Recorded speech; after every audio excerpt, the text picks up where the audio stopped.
आप हेलमेट पहने, यह कानूनी बाध्यता नहीं है, वो आपका जीवन रक्षक है। या भी 204 लोग अगर हेलमेट लगाए होते तो यह मौत भी घट सकती। 2017 में 672 घटनाएं हुई, 340 जख्मी हुए, 514 मौत हुई। नमस्कार, आप देख रहे हैं न्यूज फॉर नेशन और मैं स्वाति पांडे आपके साथ। जदयू के राष्ट्रीय अध्यक्ष ललन सिंह हेलमेट मैन बने हुए। दरअसल राष्ट्रीय अध्यक्ष ललन सिंह जो हैं वो मोकामा पहुंचे हैं, जहां वो लड़कियों को हेलमेट बांटते नजर आ रहे हैं। लड़कियों के सिर पर हेलमेट पहना रहे हैं और कह रहे हैं कि सड़क सुरक्षा को लेकर, हेलमेट पहनने को लेकर के बहुत सारी बातें कह रहे हैं कि दुर्घटना कभी भी हो सकती है, कोई भी घटना कभी भी हो सकती है। आप सड़क पर आप सुरक्षित अगर आपको चलना है तो आप हेलमेट लगाकर चलिए। आप रास्ते में जाते हैं, आपको पता नहीं कि दोपहिया वाहन के सामने कौन आ जाए, सड़क पर गड्ढा हो तो आप खतरे में पड़ सकते हैं। तो देखिए, रोड सेफ्टी को लेकर के, सड़क सुरक्षा को लेकर के और दोपहिए वाहन पर हेलमेट लगाकर चलने को किस तरह जदयू के राष्ट्रीय अध्यक्ष ललन सिंह कहते हुए नजर आ रहे हैं। लड़कियों को हेलमेट बांट रहे हैं। तो देखिए, मोकामा पहुंचते हैं ललन सिंह, एक जनसभा को संबोधित करते हैं और लोगों को, खासकर बिहार के युवाओं को रोड सेफ्टी को लेकर टिप्स दे रहे हैं और कह रहे हैं कि दोपहिया वाहन आप जब भी चलाइए तो सिर पर हेलमेट जरूर लगाइए। तो देखिए, राष्ट्रीय अध्यक्ष ललन सिंह जो है वो कैसे अब हेलमेट मैन बने नजर आ रहे हैं। क्या कुछ कह रहे हैं जदयू राष्ट्रीय अध्यक्ष ललन सिंह, आपको छोड़े जाते हैं उनकी तमाम बातों के साथ। कि हेलमेट क्यों जरूरी है?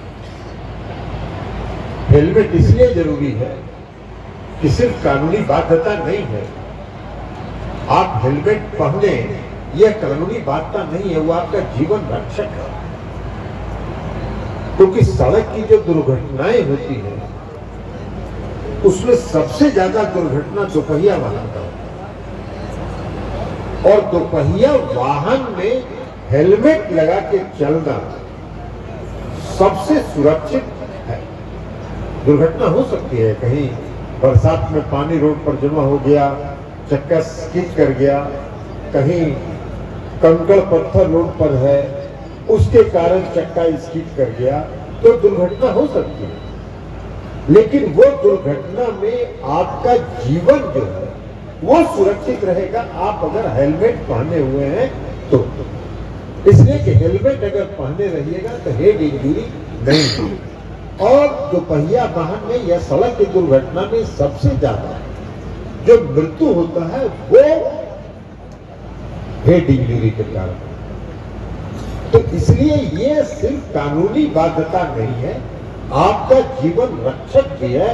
और जो इस जीवन रक्षक की दिशा में जो बीके सिंह साहब ने और जो इंडियन हेड इंजरी फाउंडेशन ने जो कार्यक्रम शुरू किया है वह काबिल तारीफ है और हम इनको इसके लिए धन्यवाद देते हैं। देखिए, रोड एक्सीडेंट तो होता रहा है बिहार में, पहले भी होता रहा है, आज भी हो रहा है, लेकिन रोड एक्सीडेंट में कमी आई है। बिहार में तो बहुत कमी आई है। अब यहाँ कई पुलिस अधिकारी हैं, ट्रैफिक एसपी साहब हैं, ग्रामीण एसपी साहब हैं। बिहार में जो मुख्यमंत्री नीतीश कुमार जी ने जो एक ऐतिहासिक काम किया, शराबबंदी, उसके कारण बिहार में दुर्घटना में काफी कमी आई है। हम आपको भी जानकारी तलवार साहब देना चाहते हैं। हालांकि आप फौज से रहे हैं, आप सेना में रहे हैं, तो इसलिए आप बहुत शराबबंदी के पक्ष में नहीं होंगे, लेकिन सच्चाई यह है कि बिहार में शराबबंदी के बाद काफी दुर्घटनाओं में कमी आई। मेरे पास आंकड़ा है और मेरा आंकड़ा नहीं है, ये एनसीआरबी का आंकड़ा है, जो नेशनल क्राइम रिकॉर्ड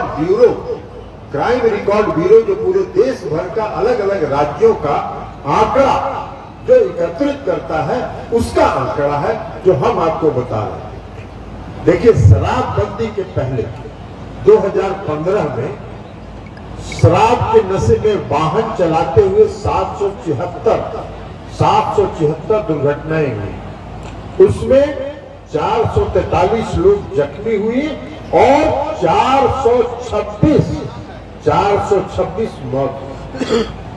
लेकिन जब 2016 में शराबबंदी बिहार में लागू हुआ तो 776 से घटकर 357 घटना हो गई शराब पीकर गाड़ी चलाने के कारण, और उसमें जख्मी मात्र 163 लोग हुए और 204 लोग मौत हुए। यह भी 204 लोग अगर हेलमेट लगाए होते तो यह मौत भी घट सकती।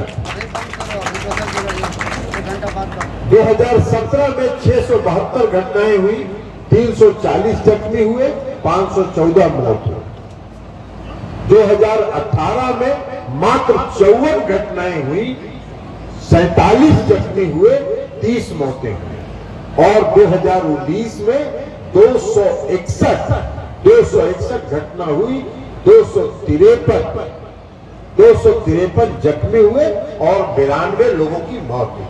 तो कहां 2015 में 426 मौत और कहां 2019 में ये घट के सिर्फ 92 हुए। तो ये काम हुआ है बिहार में, और इसके कारण दुर्घटनाओं में कमी आई है बिहार। तो इसलिए आज हम सब लोग, आज कोई अंतर्राष्ट्रीय इस पर कोई भाषण देने का नहीं है, लेकिन इस तरह के कार्यक्रम से जो सबसे बड़ा फायदा होता है क्या, हेलमेट आपने 5000 बच्चों को बांट दिया, लेकिन सिर्फ 5000 बच्चे आज नहीं है, आपके इस कार्यक्रम के कारण पूरे बाढ़ के विभिन्न इलाकों में जन जागृति पैदा हुई कि हेलमेट लगाना चाहिए, और हेलमेट लोग लगाएंगे, क्योंकि ऐसे कार्यक्रम और ऐसे कानून तो ठीक है, ट्रैफिक एसपी साहब हैं, रूरल एसपी साहब हैं, आप अगर हेलमेट लगा के नहीं चलिएगा रोक देंगे गाड़ी, 500 रुपया फाइन कर देंगे, चालान काट देंगे, वो सब काम करेंगे, लेकिन उससे लोगों में जागृति पैदा नहीं होती। लेकिन इस तरह के कार्यक्रम के आयोजन से लोगों में जागृति पैदा होती है। तो इस तरह का जो कार्यक्रम है वो जन जागरण की दिशा में भी एक बहुत ही उपयोगी कदम है। और बाकी बीके सिंह साहब ने बताया कि जो इनका फाउंडेशन है, वो फाउंडेशन और भी कई काम करते हैं। स्कूल के बच्चों के बीच स्कूल में जाके पानी, शुद्ध पानी मिले, उसके लिए वाटर प्यूरिफायर लगाने की भी योजना है। हमने इनसे कहा है, और जिन्होंने हमारे आग्रह को स्वीकार कर लिया है कि बाढ़ में जो स्कूल में शुद्ध पानी नहीं मिल रहा होगा वहां प्यूरिफायर लगाएंगे, ताकि स्कूल के बच्चों को शुद्ध पानी मिल सके। मुंगेर में भी लगाएंगे, लखीसराय में भी लगाएंगे। तलवार साहब ने भी हमसे कहा कि जहां जहां कहिएगा वहां लगाएंगे, और जहां जहां ये लगाएंगे वहां इनको भरपूर सहयोग और समर्थन मेरा मिलेगा। यह हम एक जनप्रतिनिधि के नाते इनको आश्वस्त करते हैं। आप इस तरह के कार्यक्रम को बिहार में चलाइए और बिहार में चलाते रहिए, उससे जन जागृति होगी, लोगों में सुरक्षा के प्रति भावना जागृत होगी, लोग सुरक्षित होंगे, दुर्घटना में कमी आएगी, लोग अपनी जान गंवाने में उनकी कमी आएगी। तो ये सारी बात होता है। लेकिन सीट बेल्ट भी बहुत जरूरी है। जो दुपहिया वाले के लिए हेलमेट और 4 पहिया वाले के लिए सीट बेल्ट। और आजकल जितनी गाड़ी बन रही है उसमें एयर बैग लग रहा है, सब में एयर बैग लग रहा है कि अगर दुर्घटना होगी तो एयर बैग खुल जाएगा, आपका कम से कम जो वाइटल पार्ट है शरीर का वो उसको सुरक्षित कर देगा। तो ये सारा काम है। तो इसलिए सुरक्षा की दिशा में ये बहुत ही उपयोगी काम है। पुनः तलवार साहब को, बीके सिंह साहब को धन्यवाद देते हुए, और हम ट्रैफिक एसपी साहब और ग्रामीण एसपी साहब को तो धन्यवाद देना भूलेंगे।